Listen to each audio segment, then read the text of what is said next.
pertanyaannya adalah, apakah 42 triliun itu cukup untuk mengatasi persoalan kemiskinan dan menyejahterakan rakyat desa yang kira-kira sekarang 60% lah dari jumlah penduduk Indonesia. Nah, pada poin inilah kita masih tarik ulur. Dalam poin ini kami masih tarik ulur.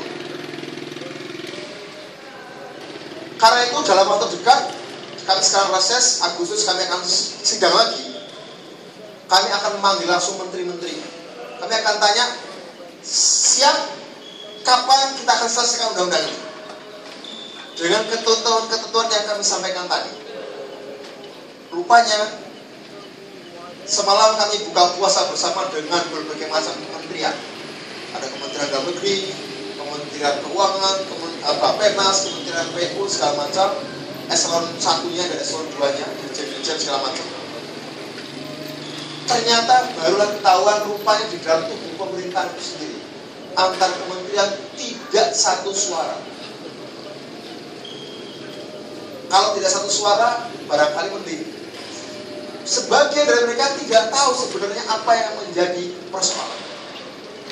Ini agak mengejutkan saya, dan tentu saja menyedihkan saya, bahwa bapak-bapak, ibu-ibu yang ada di kementerian yang dari pemerintah ini ternyata banyak dari mereka tidak ngerti rakyat yang mereka pimpin setiap hari itu seperti apa keadaannya.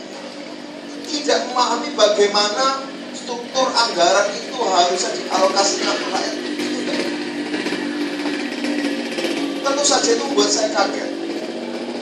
Terutama ketika saya diskusi juga dengan Kementerian Dalam Negeri, rupanya antara satu Direktorat Jenderal yang satu dan Direktorat Jenderal yang lain pun tidak satu suara. Ada yang masih berpikir desa itu seperti kelurahan sebagai unit administrasi negara.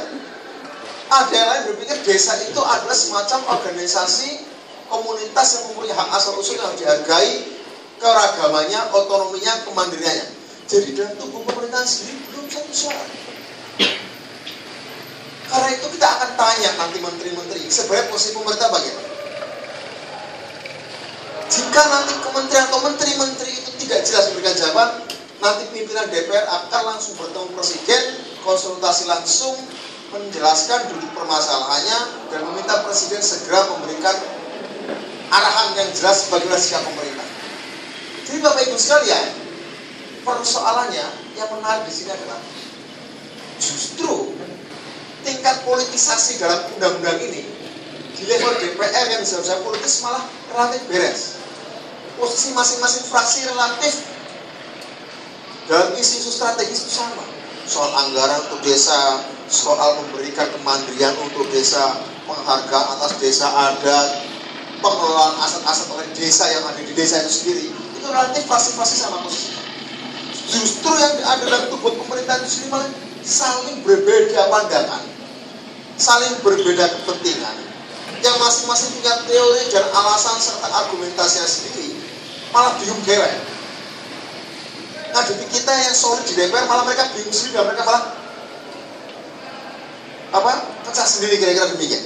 Itu persoalannya. Ketika posisi dalam tubuh pemerintahan tidak kompak, ya mau nggak mau kita akan tanya menteri. Ketika menteri Mendagri, menteri Keuangan, Bappenas dan lain-lain tidak sepakat, ya mau nggak mau kita akan tanya presiden. Kan begitu kira-kira. Begitulah Bapak Ibu sekalian, sebab dan asal usul kenapa 12 Juli gagal kita undangkan, karena pemerintah di dalam memberikan penjelasan perihal isu-isu yang saya sampaikan tadi mengalami kebingungan-kebingungan dan kegagapan dalam melihat soal desa ini. Saya kebetulan bersama ada Mas Purwoko. Mas Purwoko ini adalah tim ahlinya Direktorat PNPM Kementerian Dalam Negeri. Jadi mungkin bisa dijelaskan apa yang akan kita rancang dalam undang-undang desa. Rupanya di dalam pihak birokrat tinggi Kementerian Dalam Negeri pun tidak dalam posisi yang firm, yang jelas. Nah, kalau sudah demikian, ada dua alasan. Mereka nggak ngerti, atau mereka memang sengaja gobloki gitu kira-kira. Serius, saat kami berbicara dengan Direktorat Jenderal Pembangunan Desa Kota Bappenas, berkali-kali kita minta anggaran desa, bingung. bingungi, berkali-kali rapat sampai pada akhirnya keluarkan kertas satu lembar, inilah data turun ke desa. Cuma kertas satu lembar itu saja kok sampai berbulan-bulan keluar. Nah, disinilah persoalan kita Bapak Ibu sekalian.